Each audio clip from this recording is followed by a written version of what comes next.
스티븐 스필버그가 감독을 했던 링컨이라고 하는 영화가 있습니다. 거기 보면 이제 링컨이 재선을 하고 그리고 남북전쟁의 막바지에 이르렀을 때 링컨이 어떻게 했는가 그런 거를 다루었던 영화인데 결국 이제 북군이 남군을 물리치고 승리를 하지 않습니까? 근데 링컨이 대통령으로 살아가는 과정은 굉장히 힘겨웠다 그래요. 링컨이 대통령이 됐는데 이분이 이제 시골 출신이고 오두막집 출신이고 그러잖아요. 그러니까 사람들이 별로 인정을 안 하는 것입니다. 그래서 자기가 링컨보다 똑똑하다고 자부하는 사람이 주변에 너무 많았다 그래요. 그래서 참 고독하기도 했고 잘 아시는 것처럼 어렸을 때 어머니가 돌아가셔서 새어머니가 있었고 약혼자가 젊은 시절에 죽어서 자살 충동도 많이 느꼈고 그리고 여러 번 선거에 떨어지기도 하고 실패하기도 하고 사업도 망해가지고 평생 동안 빚을 갚고 그러니 참 고독하고 외로운 삶이죠.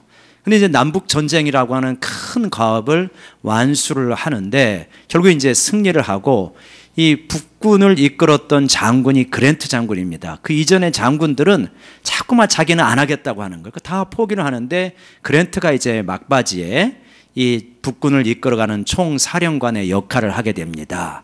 근데 이제 그랜트를 장군에 임명을 하니까 주변에서 또 그렇게 말이 많아요. 술을 좋아한다. 사생활이 문제가 있다. 갖고 비난을 많이 받는데도 이제 링컨이 그랜트를 믿어줍니다. 그래서 결국은 승리를 합니다. 그러니까 승리를 하고 이제 그랜트하고 링컨이 조그마한 집 그 베란다의 의자에 앉아가지고 이야기하는 장면이 나옵니다. 그때 그랜트 장군이 링컨에게 그렇게 말합니다. 대통령님, 1년 전보다 많이 늙으셨습니다. 10년은 더 늙은 것 같습니다. 그랬더니 링컨이 대답하기를 피로가 내 뼛속까지 갉아먹었네. 그런 이야기를 합니다. 굉장히 인상적이더라고요. 야, 전쟁을 승리로 이끌어가는 대통령이 얼마나 피곤하고 힘겨운 것인가. 리더란 무엇이냐? 희생할 수밖에 없는 게 리더구나 하는 것을 보여주는 한 장면입니다. 목자란 무엇이냐? 양들을 위해서 희생해야 되는 거죠. 오늘 성경 말씀은 우리와 예수님의 관계에 대해서 양과 목자라고 하는 그림 언어로 표현을 해줍니다. 우리와 예수님과의 관계를 표현해주는 그림 언어가 성경에는 몇 가지 등장하는데 가장 대표적인 것이 우리는 백성이요 그분은 왕이시라는 거예요. 그러니까 그분의 다스림을 잘 받는 백성이어야 된다라고 하는 거죠. 두 번째 그림 언어가 뭐냐면 우리는 자녀요 그분은 아버지시라는 거예요. 그리고 오늘 여기 나와 있는 것처럼 우리는 양이요 그분은 목자이시다.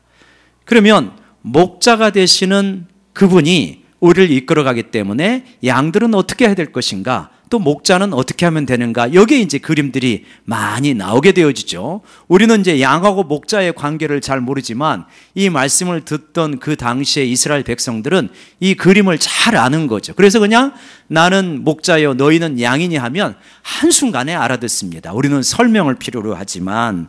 그러면서 이제 목자가 있는데 목자도 진짜 좋은 목자가 있고 싹군 목자가 있고 목자 같지도 않은 그러한 거짓된 그런 사람들이 있다. 그렇게 이제 세 가지로 이야기를 하시죠.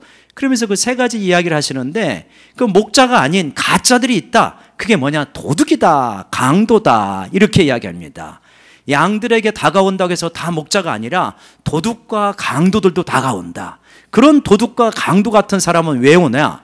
양들을 훔치고 죽이고 멸망시키려고 오는 것이다. 철저하게 자기의 욕심에만 관심이 있는 도둑이라든가 강도가 있다라고 말합니다. 그러면서 이 강도나 도둑은 절대로 정문으로 들어오는 법이 없다. 그런 이야기를 해요. 샛길로 들어오고 담을 넘어 들어온다. 어두운 데서 활약한다. 그런 이야기를 합니다. 이 당시에 목자가 양들을 데리고 이제 들판으로 나갑니다. 그래가지고 거기서 이제 풀들을 먹이게 하는데 그 들판에서 저녁에 양들을 데리고 자려면 어떻게 자겠습니까? 돌을 주워다가 자그마하게 울타리를 이렇게 치게 됩니다. 그러고 나서 문은 자기 자신이 문이 되는 거예요. 그 문에 이렇게 다리를 기대고 자게 됩니다. 그래서 양이 나가면은 자기 다리에 걸리게 되어 있으니까 못 나가게 하는 거죠. 그렇게 잡니다. 그러니까 문을 통해서만 이렇게 양들이 들락거릴 수 있고, 도둑 같은 그런 존재는 그 문으로 들어오질 않죠. 양을 지키고 있는 목자가 있으니까 담을 넣어놓는 것입니다. 도둑이라고 하는 것은 담을 넘어오는 존재요, 또 어두운 밤에 활약하는 존재가 도둑이다 하는 걸 알 수 있죠. 그래서 도둑은 음흉합니다. 거짓말을 많이 합니다. 그리고 밤에 활동을 합니다. 어두운 데서 활동을 하죠. 대표적인 이 도둑들이 성경에는 나오는데, 예를 들면 거짓 선지자입니다. 에레미야 시대에 거짓 선지자들을, 하나야를 비롯한 거짓 선지자들이 활약을 합니다. 지금 유다 왕국의 운명이 촛불, 마치 등불인데 바람이 세게 부는 그러한 바람 앞에 있는 등불이나 촛불 같아요. 언제 나라가 망할지 모릅니다. 그러니까 백성들이 하나님 앞에 막 기도를 합니다. 그러니까 거짓 선지자들이 활약을 합니다. 하루는 하나냐라고 하는 선지자가 쇳불을 탁 가지고 와가지고 이걸로 푹푹 찌르면서, 보십시오 왕이여, 하나님께서 바벨론의 멍에를 이렇게 부서뜨릴 것입니다. 걱정하지 마십시오. 그러니까 왕하고 신하들이 다 환호를 합니다. 에레미야가 너는 가짜다 이렇게 말합니다. 백성들은 거짓 선지자들의 이야기를 듣기를 좋아하죠. 너 잘하고 있다, 너 괜찮아질 것이다, 그리고 하나님께서 우리를 버리시지 않고 구원하실 것이다. 그러니까 환호를 합니다. 그러나 하나님께서는 거짓 선지자하고 전혀 상관이 없다고 하는 것을 분명히 아시죠? 여러분 어떻습니까? 우리들도 거짓 선지자의 이야기를 듣고 싶어 할 때가 있습니다. 내가 지금 잘못되어 가고 있는데, 엉뚱한 길로 가고 있는데 너 괜찮아, 잘 될 거야, 듣기 좋은 소리만 하면 자칫하면 거짓 선지자가 될 수 있겠죠. 그죠? 여러분, 이러한 거짓 선지자, 이게 도둑이고, 오늘날 우리 시대로 말하면 도둑들이 많이 활약합니다. 대표적인 이 시대의 도둑은 최태민 씨 같은 사람이 대표적인 도둑입니다. 최태민 씨에 대해서 이제 월간 중앙인가요? 거기 나온 거를 제가 자세히 훑어보니까 이 사람이 이렇더만요. 결혼을 5번 했더만요. 그리고 이름을 8번 바꾸더만요. 하여튼 이름 많이 바꾸는 사람은 수상한 사람이에요. 그리고 이제 이 사람은 직업을 보니까 직업이 너무 다양해요. 처음에는 일제, 순사, 그 다음에 언론인, 종교인, 정치인, 사업가, 직업이 얼마나 많은지 전형적인 사기꾼의 수법이다. 그리고 부인이 결혼을 5번 했는데 희한하게도 자녀들이 비슷한 연령의 자녀들이 많아요. 그러니까 이게 전혀 양심이 없는 사람이죠. 그런 사람입니다. 그래가지고 이런 사람이 이제 하다 못해서 종교인이 되는데, 불교라든가 스님 역할도 했던 사람이죠. 불교라든가 유교라든가 선교라든가 이런 거를 섭렵하다가 기독교로 돌아옵니다. 기독교로 돌아올 때 이 회개하고 돌아오면 좋으련만 기독교에 이제 탈을 쓸어 들어온 거죠. 그래갖고 그 당시 돈으로 10만 원을 주고 목사 자격증을 받게 되어집니다. 그리고 구국 선교단이라는 것을 결성하죠.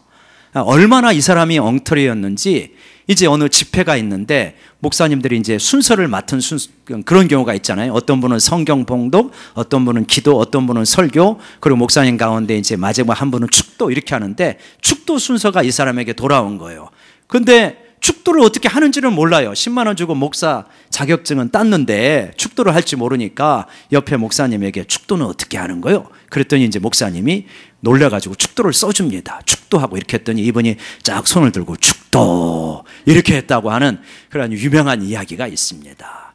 여러분, 이런 사기꾼 도둑이 우리나라를 정말 어렵게 만드는 거예요. 최태민이나 최순실이나. 양들은요, 양들에게도 중요한 책임이 있습니다. 도둑과 싹꾼을 구별할 줄 알아야 됩니다. 이 싹꾼과 도둑을 구별하지 못하기 때문에 오늘날 이 나라가 얼마나 혼란 가운데 처하게 되었습니까? 여러분, 도둑은 왜 옵니까? 도둑은 자기의 욕심을 채우려고 오는 거예요. 양들의 안위에는 관심이 없어요. 도둑은 오직 내 욕심을 채우려고 하는 목적을 가지고 살아가는 게 도둑이다. 예수님 당시에도 거짓 선지자들이라든가 이런 도둑이나 강도의 역할을 하는 사람들이 있었고, 오늘날도 마찬가지다. 오늘날 이렇게 혼란스러운 시대 때 누가 진짜 지도자이냐? 우리는 그 목소리를 잘 분별해야 됩니다. 나의 욕심을 채우기 위해서 선택하고 말하는 거냐? 아니면 국민들을 진짜 나라와 민족을 생각하느냐? 이런 걸 우리가 잘 분별해야 되는 거죠. 두 번째로 도둑을 말씀하시고 싹군 목자를 말씀하십니다. 목자라고 해서 다 같은 목자가 아니다. 선한 목자도 있고 싹군 목자도 있다. 이렇게 이야기하십니다. 싹군 목자는 어떤 사람이라고 말합니까? 싹군은 목자 역할을 하지만 목자는 아니다. 그런 이야기를 하시는 거죠. 우리 12절 말씀 싹군에 대해서 정의를 하시는데 12절 13절 말씀 같이 한번 읽어볼까요? 시작. 싹군은 목자가 아니요 양도 제 양이 아니라 이리가 양을 물어가고 또 해치느니라. 달아나는 것은 그가 싹군인 까닭에 양을 돌보지 아니함이나. 싹군은 목자 역할을 하기는 합니다. 그런데 위기 상황이 오면 양을 지키지 않는 거예요. 도망가기 바쁩니다. 그저 그가 이 양을 돌보는 까닭은 싹을 받았기 때문에 품삯 값을 하는 것 뿐이에요. 진짜 양의 생명과 양의 건강과 이런 거에는 관심이 없습니다. 싹 받을 시간과 싹 받을 날만 기다리고 있는 게 싹군인 것이죠. 여러분 오늘날 이 시대에도 얼마든지 싹군이 많이 있다. 이들은 양을 통하여서 내가 어떻게 먹고 살 것인가 요거에만 관심이 있는 사람들이 싹군이다. 그러니까 양의 영혼에 대해서 양을 어떻게 잘 키워야 될까 이것에 대해서 별로 관심이 없는 사람이다. 여러분 이 진짜 우리가 잘 분별해야 됩니다. 저 사람이 싹군인가 진짜 목자인가 이런 거 잘 분별해야 되는 거죠.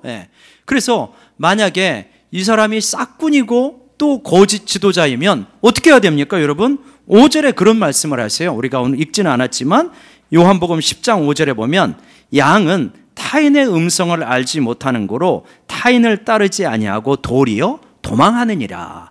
양들은 이 음성을 잘 분별해야 됩니다. 그래서 이게 싹군이고 거짓된 그러한 목자 도둑이라면 음성을 들어보다가 아니구나 이거 거짓부렁이구나 그러면 도망칠 줄 알아야 된다. 그거 듣지 말아야 된다. 이런 말씀을 하는 거죠.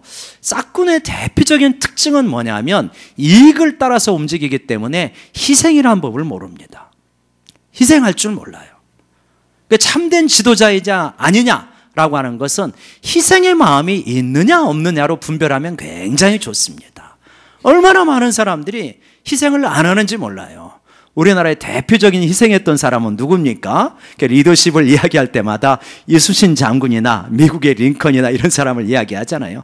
이순신 장군님도 진짜 얼마나 희생을 많이 하셨습니까? 선조가 모함을 받고 라이벌 의식을 느껴가지고 이순신을 정말 이렇게 관직을 모두 박탈하고 왕의 명령에 순종하지 못했다 해가지고 한양으로 불러들여가지고 고초를 받게 하고 그리고 이제 전쟁에서 패하게 되니까 원군 장군이 다 패하게 되니까 이 임금이 이제 그 선조가 이순신에게 편지를 보내잖아요. 어명을 내리는데 참 그 첫 마디가 기가 막히더라고요. 내가 너에게 무슨 말을 할 수 있겠느냐 그렇게 이야기를 하는 그런 장면이 나옵니다.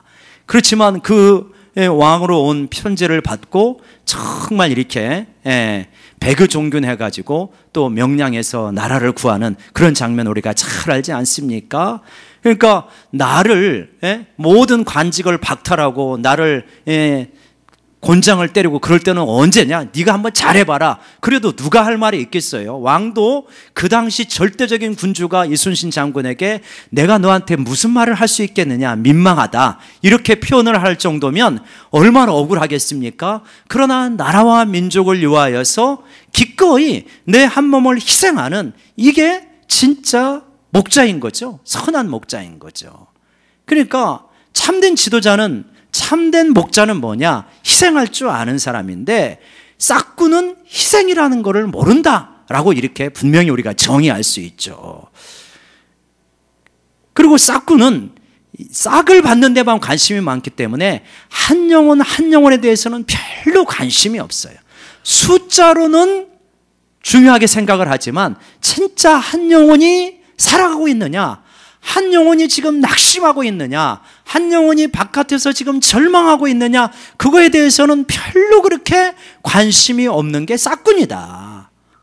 이렇게 봐야 되겠죠. 그죠? 여러분, 한번 우리가 잘 좀 살펴보십시다. 올 한 해를 저물어가면서 이제 저도 이제 참 여러 가지 생각을 해요. 이렇게 우리 교회에서 어떤 양이라도 상처받는 양이 없어야 될 텐데, 고통받는 양이 없어야 될 텐데, 이렇게 또 일을 진행하고 또 교회를 이끌어가다 보면 알게 모르게 또 상처받는 지체들이 있을 때가 있어요. 굉장히 마음에 아픔이 있습니다. 아무튼 이렇게 싹구는 희생을 안 하니까 우리도 이 싹군인지 아닌지를 잘 분별하는 지혜가 필요하고, 우리 모두가 어떤 작은 그룹이라도 목자의 역할을 할 때가 많습니다. 구역장님도 계시고 권찰도 계시고 교사도 계시고 여러 조직의 그러한 성김회장이나 여러 가지 역할들이 있는데, 정말 그 모든 속에서 나는 이렇게 싹군의 역할을 하고 있는 것인지 선한 목자로서 역할을 하고 있는지 한번 좀 잘 분별해 봤으면 좋겠습니다. 두 가지 특징이 있는데, 하나는 싹군은 양들의 영혼에 대해서는 별로 관심이 없다는 거고, 싹군은 희생을 잘 안 한다는 것입니다. 그러나 선한 목자는 희생을 하죠. 선한 목자는 희생을 하는데 어디까지 희생을 하냐면, 어디까지 희생을 하십니까? 우리가 읽었던 본문의 7절부터 18절까지 보면 반복되어지는, 4번 반복되어지는 어구가 있습니다. 선한 목자는 뭐 한다는 겁니까? 목숨을 바친다는 거예요. 선한 목자의 대표적인 특징은 이리가 오고 사자가 오고 곰이 오면 목숨을 바친다. 다윗이 사울 왕에 나가가지고 자기가 골리앗하고 싸우겠다고 말합니다. 그러니까 사울 왕이 기가 막힙니다. 야, 이 사람아, 네가 이 용맹한 거는 알겠는데 네가 아직 철부지에서 그럼 너 10대인데 네가 무슨 골리앗하고 싸우겠냐. 그랬더니 다윗이 뭐라고 합니까? 아닙니다, 왕이시여, 제가 목동인데 내가 양을 키우다가 사자나 곰이 와가지고 양을 움켜가지고 가면 제가 쫓아가서 사자하고 곰하고 싸워가지고 양을 다시 찾아오는 사람이 바로 저였습니다. 저 골리앗 정도는 물리칠 수 있습니다. 그런 장면이 나오죠. 바로 그것이 뭐냐면 선한 목자의 모습이다. 곰이 오고 사자가 오고 이리가 오고 위기가 있으면 자기 자신의 안위보다는 양의 안위에 더 관심이 많은 게 선한 목자다. 어떻게든 양을 살리기 위해서 살아가는 것, 그것이 바로 선한 목자다 하는 걸 보여주는 거죠. 그죠? 여러분, 양은 그 본질 자체가 무엇이냐면, 양은 음성을 잘 들어야 되는 게 양의 역할이죠. 그죠? 양은 이렇게, 우리가 양을 안 키워봐서 잘 모르는데, 이렇게 양에 대해서 조사를 해보면 양은 시력이 굉장히 나쁘다고 그러죠. 마이너스라고 그럽니다. 그래서 1, 2m 앞도 잘 분간을 못한대요. 그러면 시력이 나쁘면 무엇이 발달합니까, 여러분? 청력이 발달하잖아요. 청력은 또 기가 막히게 좋대요. 그러니까 양은 목자의 음성을 듣고 따라가는 거예요. 보고 따라가는 게 아니라. 그게 우리라고 말씀을 하셔요. 근데 올 한 해 우리의 삶을 한번 되돌아보면 얼마나 주님의 음성을 잘 들으셨습니까? 이렇게 보면 우리 인생의 중요한 길목에서 주님의 음성을 듣고 결정하기보다는 그냥 내 욕심대로 결정하고 내 계획대로 밀어붙이고 그랬던 적이 좀 혹시 너무 많지는 않으신지요? 한번 좀 잘 점검해 봤으면 좋겠어요. 특별히 우리가 물질을 사용하는 데 있어서 얼마나 주님에게 물어보고 주님이 원하시는 대로 벌고 사용했는가. 자녀들을 키우고 또 그 진로를 정하는 데 있어서 얼마나 주님에게 물어보고 주님의 뜻대로 하려고 좀 애를 썼는가. 교회 봉사하는 데 있어서 얼마나 주님에게 물어보고 주님이 원하시는 대로 했는가. 이게 보니까 참 그러지 못한 장면들이 많았구나. 저도 이렇게 올 한 해를 생각하면서 말씀을 묵상하면서 나는 양인데 주님의 음성을 잘 들어야 되는데 양 주제에 너무 이렇게 앞장서서 일하지는 않았는가. 주님이 이끌어 가시는데 주님의 음성을 듣지 않고 그냥 내 고집대로 내 계획대로 자꾸 이렇게 나가지는 않았는가. 이제 그런 깨달음과 회개가 많이 되더라고요. 여러분, 우리 선한 목자 되시는 예수님의 음성을 잘 분별하고 들으실 수 있는 그러한 저희 모두가 되기를 원합니다. 예수님께서는 선한 목자로 우리를 위하여서 목숨을 바치기까지 하신다고 하셨습니다. 우리가 어떤 사람입니까? 우리 자신을 좀 잘 성찰해 보면 그렇게 좀 좋은 양이 못 되는 것 같아요. 예수님께서는 양과 염소를 통하여서 우리를 비유적으로 설명을 하시지 않습니까? 염소는 어떤 사람입니까? 목자의 음성을 잘 안 듣고 자꾸 받아버리는 게 염소지 않습니까? 양은 목자의 음성을 듣고 가만히 보니까 고집도 세고 이기적이고 잘 받기도 하고 그러한 속성이 우리 가운데 얼마나 많은가. 지금까지 살아온 지난날의 삶을 가만히 되돌아보면 목자의 음성을 잘 들었으면 인생이 좀 편안했을 텐데, 양인데 진짜 무슨 자기가 사자나 되는 양, 하이에나나 되는 양, 그렇게 그냥 제 고집대로 그냥 뛰어돌아다녔구나. 그 양 주제에 자꾸 목자 없이 그냥 자기 고집대로 살려고 하니까 여기 가서 이리한테 핥히고 저기 가서 상처 입고 저기 가서 가시덤불에 긁혀가지고 온몸에 상처가 되어지고 외상 내상 다 입는 거죠. 그냥 목자가 너는 잔소리하지 말고 나를 따라와 그러면 따라가면 될 텐데 그 따라가지를 못해요. 그냥 내 고집대로 살아가는 경우들이 너무나 많아요. 그러다 보니까 인생에 올 한 해 어려운 일도 많고 지금 내 삶 속에 어려움도 많은데 한번 좀 잘 점검해 보시기 바랍니다. 이 어려움이 내가 목자 되시는 예수님을 따라가는데 오는 어려움이냐? 그거는 훈련이에요. 내가 예수님의 음성을 잘 듣고 말씀의 어떤 경계 안에서 살아가는데도 어려움이 있으면 그건 주님께서 우리를 훈련시켜가는 거예요. 그런데 주님의 말씀을 잘 안 듣고 말씀 바깥에서 자꾸 선택하고 결정해가지고 어려움이 있으면 그건 훈련이 아니에요. 그거는 주님의 음성을 안 들은 염소 역할을 하기 때문에 내가 받는 수업료예요. 수업료, 대가예요.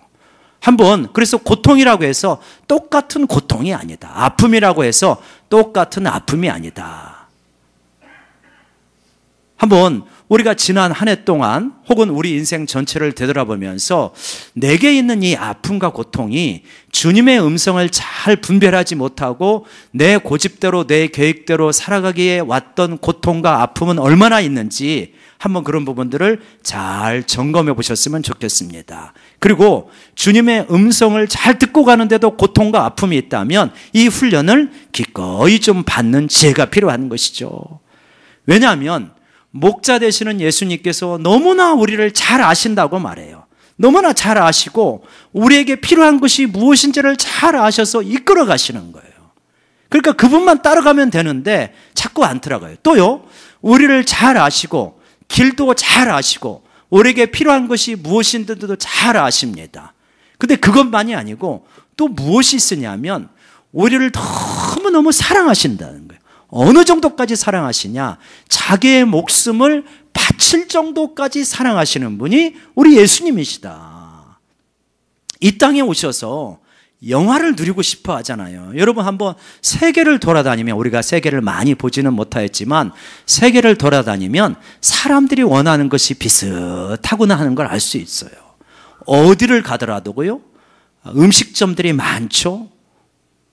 백화점에 가보면 화려한 옷들, 비싼 상품들이 많습니다. 좋은 아파트, 높은 빌딩, 트럼프 팰리스, 뭐 그런 것들이 다 어디나 있지 않습니까?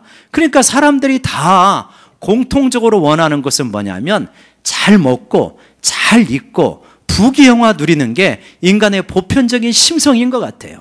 그거를 너무 뭐라고 탓하기는 어려운 것 같아요. 입신양명 아니겠습니까? 그런 거를 다 원하는 거예요. 근데 선한 목자가 되시는 예수님께서는 이 땅에 오시면서 인간의 자연적 감정인 입신양명과 부귀영화를 누리는 것을 하나도 원하시지 않고 기꺼이 그 부분을 버리시고 내가 너희들을 위하여 너희의 죗값을 지불하여서 너희와 함께 십자가에 죽겠다 이렇게 내려오신 분이 바로 우리 예수님이시다. 얼마나 우리를 사랑하시고 우리를 참된 길로, 구원의 길로 인도하기를 원하셨으면 십자가에 죽으시기까지 우리를 사랑하셨는가. 그래서 참된 목자, 참된 지도자는 우리 예수님께서 보여주시는 거죠. 그게 무엇입니까? 자기 목숨을 바치는 지도자요, 자기 목숨을 버리는 지도자이다, 희생하는 지도자이다 라고 이렇게 말씀하고 있습니다. 여러분, 우리를 너무나 사랑하시는 그 예수님의 음성을 우리가 잘 듣고 살아가는 그러한 저희 모두가 되기를 원합니다. 이제 올 한 해를 우리가 마무리합니다. 올 한 해를 마무리하면서 우리가 보통 망년회 뭐 그런 걸 하지 않습니까? 망년회가 무엇입니까? 올 한 해 아픔의 기억들 같은 거, 상처 있으면 다 툴툴 털어버리고 나가자, 그런 의미에서 아마 망년을 하는 것 같습니다. 우리는 조금 달라야 된다. 우리는 올 한 해를 보내면서 나에게 이런 아픔도 있고 이런 상처도 있었다. 그런데 내가 양인데 주님의 음성을 제대로 듣지 못하여서 받았던 어떤 그런 부분들이 있었구나. 그렇다고 한다면 내가 주님 앞에 다시, 주님, 저는 양이기 때문에 주님의 음성을 듣는 그러한 새로운 하나가 되겠습니다. 그렇게 다짐하는 그러한 연말이 되어야 될 것이다. 여러분, 또한 우리가 생각하면서 주님의 음성을 안 듣는 것뿐만 아니라 심지어 어떤 양들은 목자 되시는 예수님을 설득하려고 합니다. 예수님, 사실은 예수님이 잘 몰라서 그렇지 이 세상에 와서 한번 살아보십시오. 이 세상에 예수님 말씀대로 안 됩니다. 그래갖고 예수님을 설득하려고 하고 기도 가운데 예수님께 내 뜻을 계속해서 강요하기도 합니다. 얼마나 우리가 양이 자기의 본분을 벗어나는 것인가 생각할 수 있죠. 여러분, 송창식 씨가 부른 사랑이야, 거기에 보면 첫 번째 가사에 그런 표현이 있습니다.